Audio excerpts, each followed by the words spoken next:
Talvez tu já tenha visto ou até usado a famosa cadeirinha do pensamento. A ideia parece simples. A criança pronta, vai lá, a gente senta, coloca ela sentadinha, sozinha, pra pensar no que ela fez. Mas vamos ser sincera? Será que a criança pequena, ainda em desenvolvimento, realmente pensa sobre os seus atos quando tá ali, sozinha na cadeirinha? Eu gravei um vídeo falando sobre essas questões, né? Eu vou deixar o link aqui na descrição pra tu ver depois. E eu recebi esse comentário aqui, ó, dizendo que na teoria parece fácil, mas que na prática é bem diferente. Garanto que tu já escutou essa frase, né?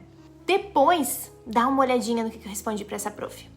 E antes de eu seguir, né, já deixa eu me apresentar aqui pra ti, pra quem ainda não me conhece. Eu sou a professora Ângela Aline e eu tenho alguns bons anos aí de chão da escola, né, vivendo de perto esse e tantos outros, né, vários desafios que só quem trabalha de fato numa escola sabe de verdade como é que é.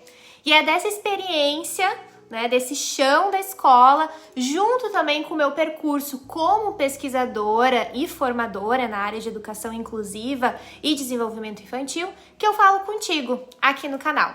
Então já aproveita, te inscreve, ativa as notificações e também me acompanha lá no Instagram, @nospelaeducação, onde eu fico compartilhando reflexões e práticas para uma educação de fato mais respeitosa e sensível. Bom, mas voltando, né, para a cadeirinha do pensamento. A cadeirinha do pensamento, ela nasce de uma ideia de disciplina que associa logo erro a um castigo.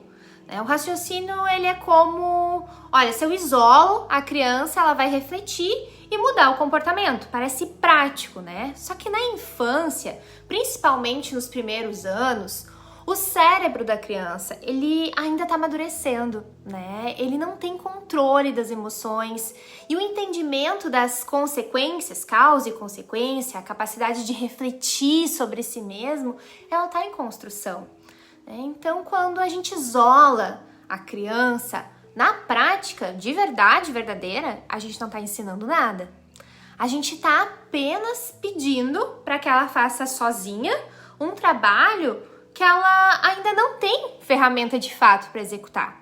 É como se a gente pedisse, né, para alguém resolver uma equação de segundo grau sem nunca ter aprendido as operações básicas. Então, por isso que eu gravei o vídeo de hoje, né? Onde a gente vai pensar a diferença entre essa cadeirinha de pensamento e as estratégias de calma, porque a lógica delas são completamente diferentes. As estratégias de calma, elas não vão isolar a criança e também não vão exigir dela algo que ela ainda não consegue. Gente, ela não consegue fazer sozinha. Pelo contrário, as estratégias de calma reconhecem que a autorregulação é uma habilidade em construção e, como qualquer outra habilidade, precisa sim ser ensinada e praticada com apoio. Por que o sensorial, então, nessas estratégias, ele é tão importante nesse processo, principalmente para as crianças pequenas? Porque nessa fase, o cérebro, ele ainda não tem maturidade suficiente para usar a lógica, né? Ou a linguagem, de fato, como uma forma principal de organização. Então, quando a criança, ela tá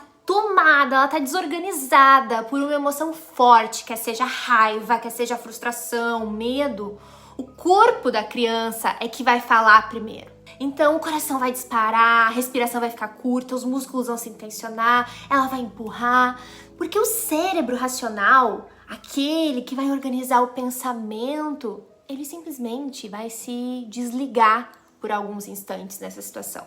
E é por isso que muitas vezes a gente lá, enquanto adulto, ficar falando, né, longamente com a criança, no auge de uma crise, é como se a gente estivesse falando blá, blá, blá, blá, blá, blá, blá. Não resolve. A criança pequena, ela não tá pronta para ouvir ou para refletir nesse momento, né, de intensidade emocional. Então, o que ajuda? Ajuda sensorial.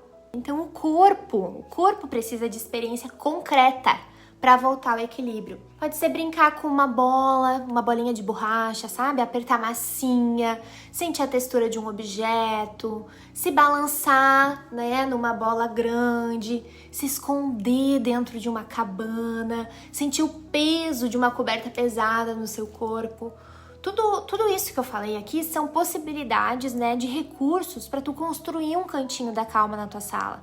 E também, com isso, mandar sinais físicos, né, para o cérebro da criança de que é possível, sim, se acalmar. Esses recursos, eles funcionam como pontes entre o corpo e a mente. É como se eles dissessem, olha, tá tudo bem, né? Tu pode respirar, pode te acalmar, pode voltar. E quando o corpo se regula, aí sim a criança está disponível para conversar sobre o que aconteceu contigo. Para daí pensar nas consequências e aprender, né, forma mais adequada de agir frente àquela situação que aconteceu ali. Então essa acaba sendo a grande diferença, sabe? Enquanto a cadeirinha do pensamento, ela aposta que o isolamento vai produzir reflexão, as estratégias de calma sensoriais de fato reconhecem que é preciso organizar o corpo primeiro para daí depois acessar a reflexão. Acaba que é, de fato, uma abordagem que respeita o desenvolvimento infantil, porque entende que não é falta de vontade da criança, não é falta de educação, é, de fato, uma imaturidade neurológica.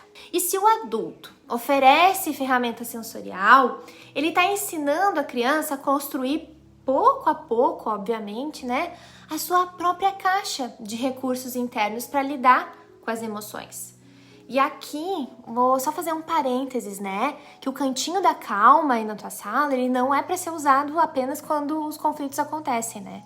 Ele é para estar, de fato, sempre à disposição das crianças, para que elas possam se autorregular, de fato, sem necessitar, né, de uma cena específica aí. Mas eu quero imaginar contigo agora duas situações, tá? Na primeira, duas situações que podem acontecer aí no dia a dia, tá? Que eu já vivi na prática. Na primeira, a criança vai bater num colega. Então, o adulto coloca ela na cadeirinha do pensamento, né? O que a criança faz? Ela chora, ela se revolta, ela vai se sentir rejeitada. E quando ela sai dali, o que ela aprendeu? Que ela foi afastada e muitas vezes, vamos ser sinceras, ela volta com raiva. Mas não necessariamente ela compreendeu a gravidade da ação, né? Ou também pensou como fazer diferente da próxima vez. Mas vamos pensar agora na mesma cena, só que com uma outra abordagem. Aconteceu lá comigo, a criança bateu no colega. O que eu vou fazer? Eu posso intervir de modo firme, eu vou intervir de modo firme e dizer, essa atitude aqui não é aceitável, né? Mas eu vou ajudar ela a se acalmar usando uma técnica de respiração. Aí tem o cheira-flor é só pra vela, ou eu posso fazer uma contagem, né? Vamos contar até 10, ou eu posso usar um objeto sensorial lá desse meu cantinho e depois, quando ela estiver mais tranquila, eu vou conversar com ela sobre o que aconteceu. E eu vou propor formas de reparar, né? Ela vai pedir desculpa, ela vai ajudar o colega, ela vai refazer a brincadeira de outro jeito.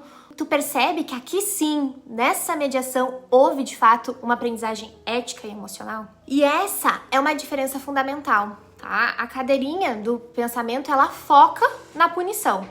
E as estratégias de calma, elas focam na construção de habilidades. Na primeira maneira, né, de reação do adulto, a criança ela vai ser afastada.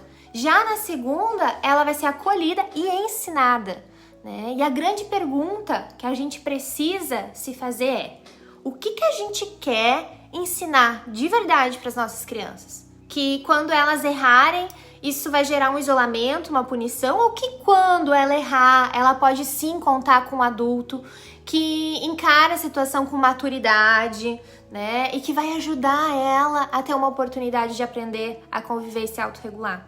Mas agora eu quero ouvir de ti.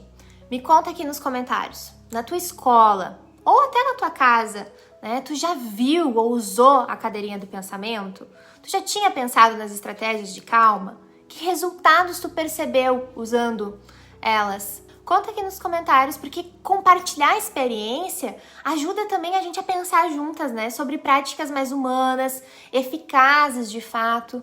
E se esse tema fez sentido pra ti, te inscreve aqui no canal se tu ainda não te inscreveu, ativa as notificações e me acompanha também lá no Instagram, @nospelaeducação. E vamos lembrar que educar não é isolar, é acompanhar, ensinar e construir junto. E é nesse caminho que eu sigo e eu te convido a seguir comigo. Seguir juntas, Segue nós pela educação.